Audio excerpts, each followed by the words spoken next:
Hello and welcome to Hollywood at Home from Arizona Public Media. I'm Victoria Lucas. Tonight's featured movie is East of Eden, based on John Stenbeck's best-selling novel set in the rich farmlands of California's Salinas Valley in 1917.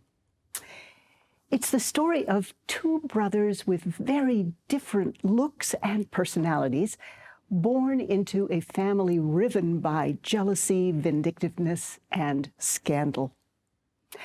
One brother is named Cal, a rebellious young man who seeks constantly and desperately to win the love and respect of his emotionally distant father, even as he resents Aaron, the virtuous twin brother who clearly is the favored son.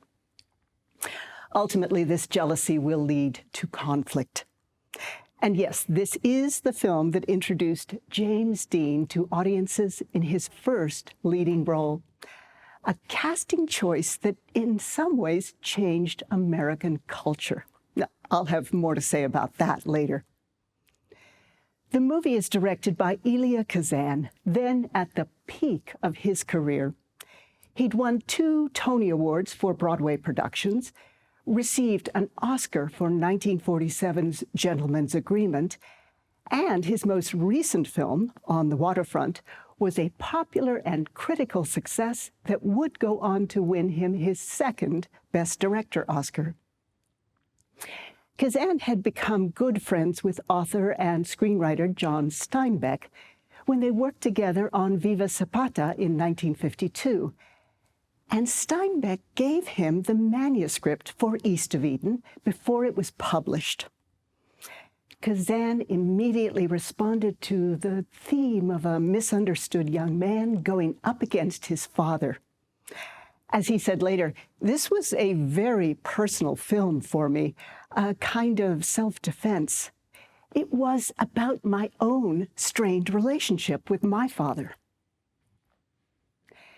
Kazan took the book to Warner Brothers, where he made what he called his easiest sale ever. Not only did the studio immediately agree to buy the film rights from Stenbeck, they also gave Kazan a green light to make the picture, with free rein over budget, cast, and final edit. But first, Kazan would need a script. The novel is a sprawling, multi-generational story, and he felt that it would be too unwieldy to condense the whole thing into a feature film. So he decided to focus only on the last, most contemporary part of the novel.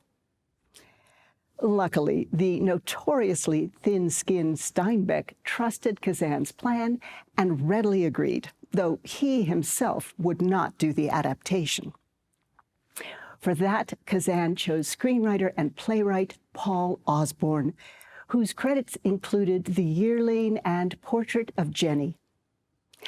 And it was Osborne who, while working on the script, suggested that Kazan check out a young actor named James Dean, who was then appearing in a small role in a New York stage production. Kazan was unimpressed with Dean's performance in the play, but he saw in him a quality he felt might be right for the character of Cal. He invited Dean to Warner Brothers' New York office for an interview, where the young actor just sat, surly and unresponsive. Still, Kazan was drawn in by Dean's face, which he described as desolate and lonely and strange.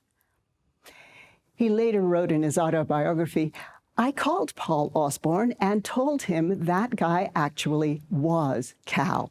No sense looking further." He then sent Dean to meet Stenbeck, who thought Dean was a snotty kid. But as Kazan wrote, "That was irrelevant. Wasn't he Cal? John said he was, and that was that." It was the most apt piece of casting I have ever done in my life. Kazan was a great believer in the method style of acting, in which actors strive to become their characters rather than simply portraying them. So instead of choosing Hollywood stars for the other young lead roles, he decided to cast them from the Actors Studio in New York, long famous for teaching the method. For the role of Aaron, the good brother, Kazan initially considered a young Actors Studio grad named Paul Newman, who had been working in television for a few years but had not yet made his movie debut. But Newman was already 29 years old, really too old to play or be Aaron. So Kazan went instead with Richard Davalos, who had appeared in only 2 small television roles and was working as a theater usher at the time. Then for Aaron's girlfriend, Abra, who plays a pivotal role, Kazan chose Julie Harris, a respected stage performer who had received an Oscar nomination for her film debut in A Member of the Wedding. Studio chief Jack Warner tried to convince Kazan to cast, as he put it, a younger, prettier girl, but Harris was the director's first and only choice. And remember, he had free rein for casting. Kazan knew that Harris would bring much-needed warmth, humor, and unspoiled loveliness to the film, saying she had the most compassionate face of any girl I had ever seen. For the role of the stern father, Kazan decided on a contrast of acting styles and cast Raymond Massey, a stage and screen veteran from a more traditional school, knowing their very different styles of acting would help show the generational conflict between father and son.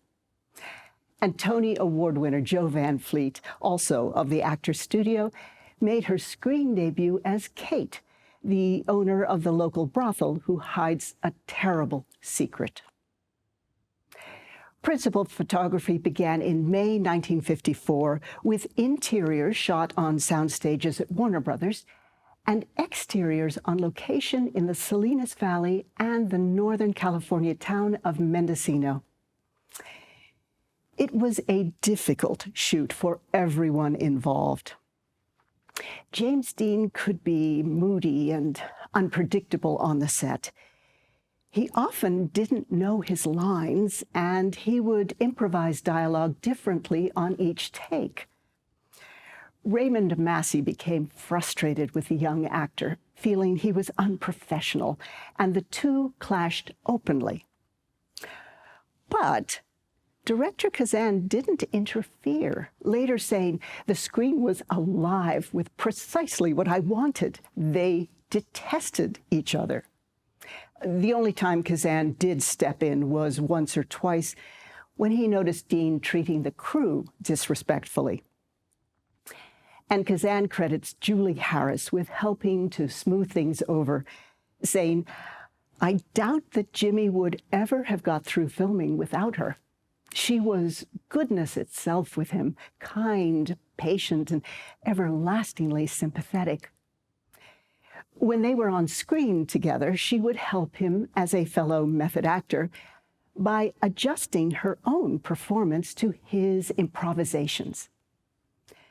Harris later said she found Dean exciting to work with. "He reminded me of Tom Sawyer, always inventing, looking for adventure, and wanting to mix things up. He made you listen and watch in a scene. You had to be there because you never knew what was coming." Production wrapped in August 1954 after 10 weeks of filming. And the buzz for James Dean started early. Look magazine featured him in a story about actors predicted to become stars, saying he would be, in their words, "the most dynamic discovery since Marlon Brando." At preview screenings, East of Eden clearly struck a chord with young audiences, especially teenagers, who identified with James Dean's performance as the romantic but alienated young hero. The movie was a critical and box office success, nominated for 4 Academy Awards, including Best Director, Best Adapted Screenplay, and a posthumous nomination for James Dean, who was killed in a car wreck only 2 months after the movie premiered. So now please sit back and enjoy the movie that shows us why James Dean became a star after his very first film. From 1955, it's East of Eden.